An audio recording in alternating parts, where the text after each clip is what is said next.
এই পাঁচটা খাদ্য খালে পেটত গেছ জমা নহয়। যদি আপুনি খোৱা বোৱাৰ বিষয়ে সচেতন নহয় তেন্তে পেট ফুলৰ সমস্যা বাঢ়িব।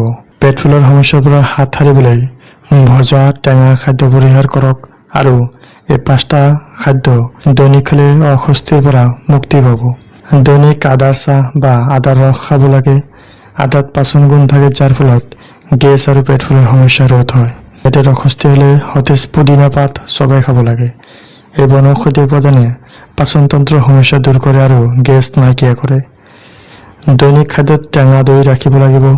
প্ৰবায়টিকেৰে সমৃদ্ধ টেঙা দৈয়ে আন্তৰিক স্বাস্থ্যৰ যত্ন লয় আৰু পেট পৰিষ্কাৰ কৰাত সহায় কৰে।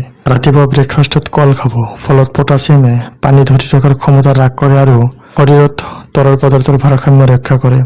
গধুৰ আহাৰ খোৱাৰ পিছত ভেন্দি চবাই খাব লাগে। এই মুখ ধোৱাৰ ফলত গেষ্ট্ৰাইটিছ পেশীৰ ফুটা কমি যায় আৰু বদহজমৰ পৰা উপশম